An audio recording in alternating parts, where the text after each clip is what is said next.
Hi class, we're looking at Chapter 5, repetition statements or looping structures.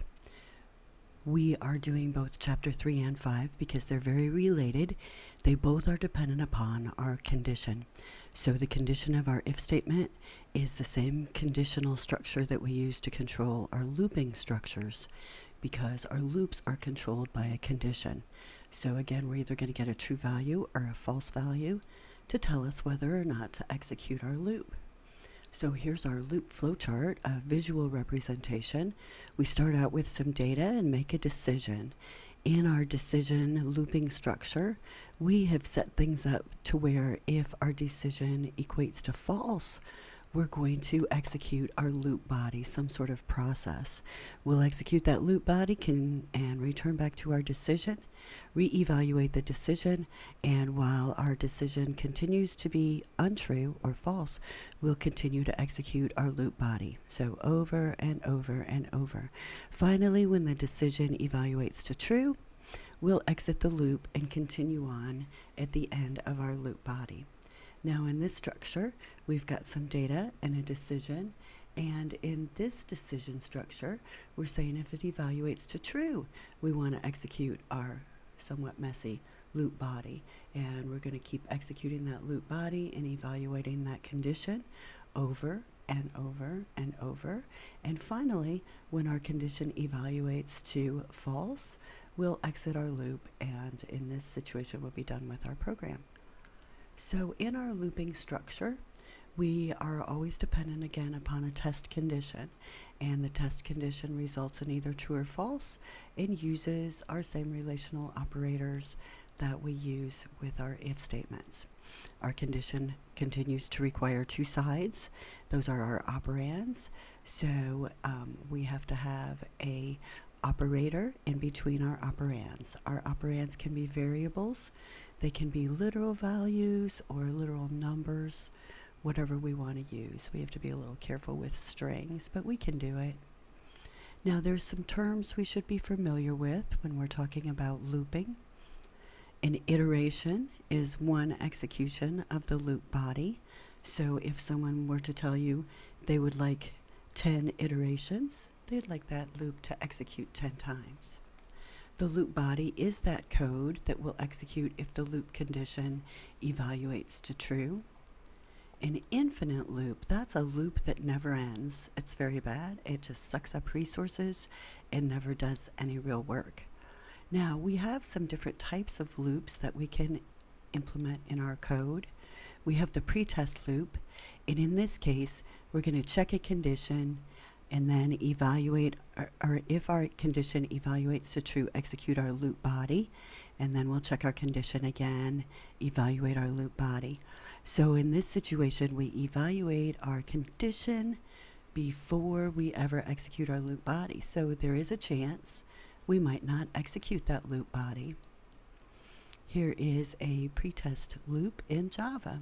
So we set up a scanner, and we output a message asking for a number, and then we read in an integer into a variable named number.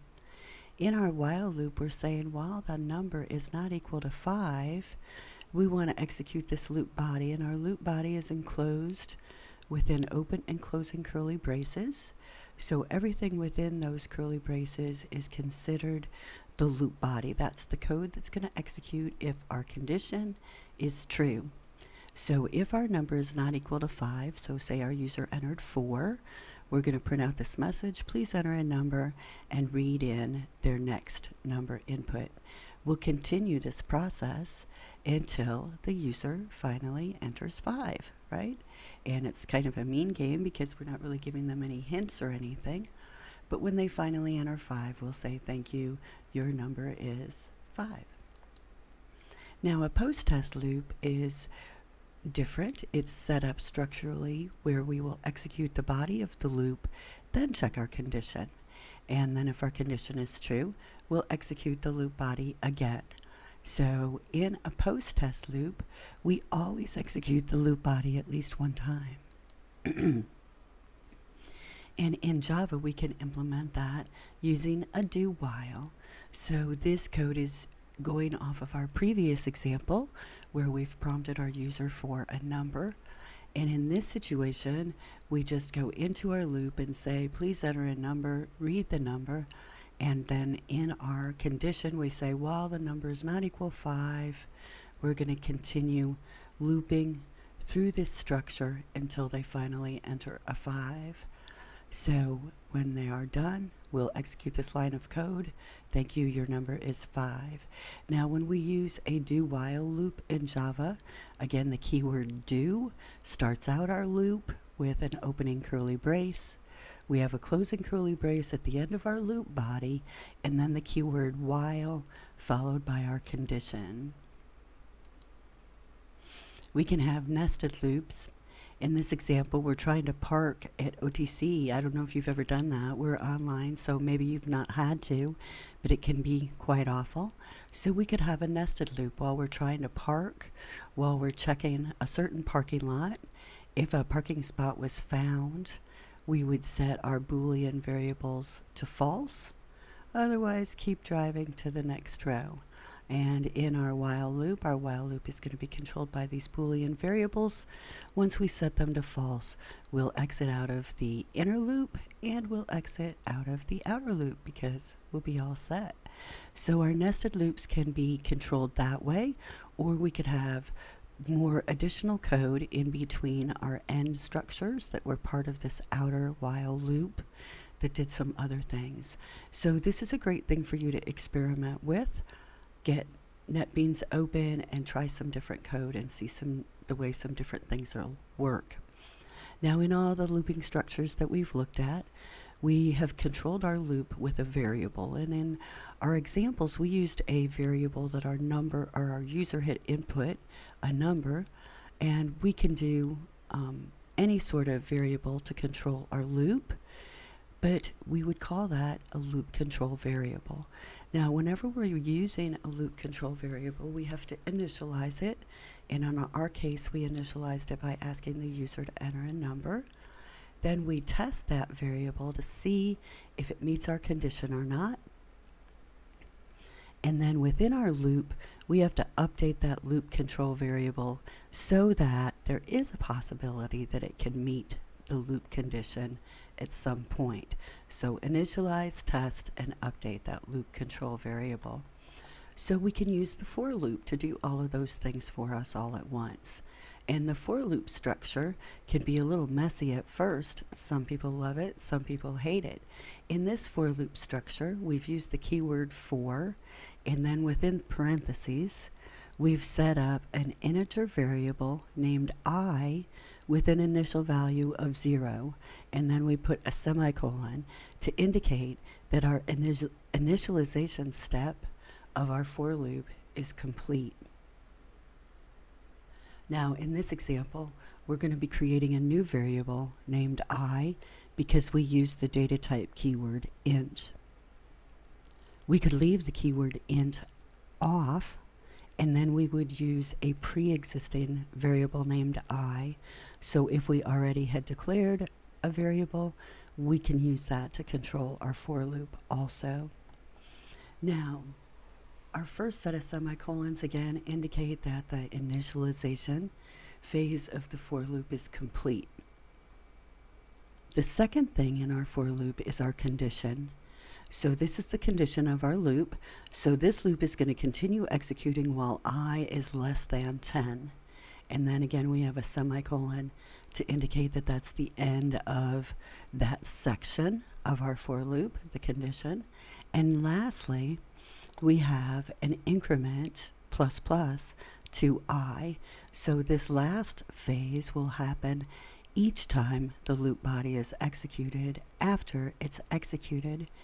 And we can try a pre-increment, like putting our pluses before the I, and increment I before our loop structure is executed. So try some different things again with that. Now, with a for loop, we're accomplishing 3 items all at once. So first, we are declaring our loop control variable. Then we are checking our loop control variable against some condition. And then finally, we're updating our loop control variable after each iteration of our loop. Great thing to play with. So let's do it. I've got NetBeans open, and I'm looking at the project that I was working on for Chapter 3, which is we prompt the user for a day, and then we enter the number of days elapsed since this certain day, and then we tell them what day of the week the first day was and what day of the week the elapsed day was. And finally we have some output. Now what I'd like to do is make this whole thing be in a loop, so I think that I'll prompt the user for additional input, and I'm going to do this up at the very top. So right after I declare my scanner,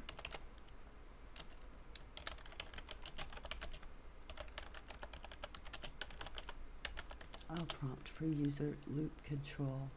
Now we are going to ask our user if they would like to have a day, if they would like to elapse a day. Do we want this to happen before or after they've done it once? Let's print some things out. I'll do that S out tab, and I'm going to say, welcome to the day evaluator.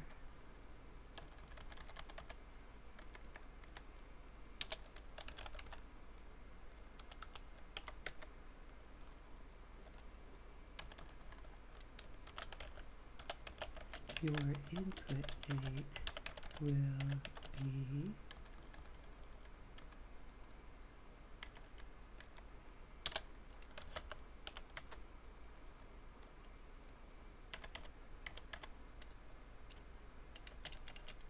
modified. So I'm just going to make this fancy heading here. Now I think that I want to go ahead and say, would you like to continue? And then I'm going to put it within parentheses.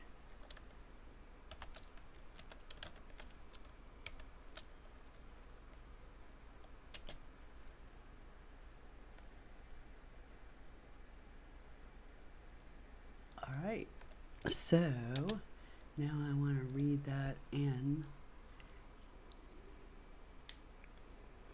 This seems like a really good place for us to stop this video so that we can start a new one.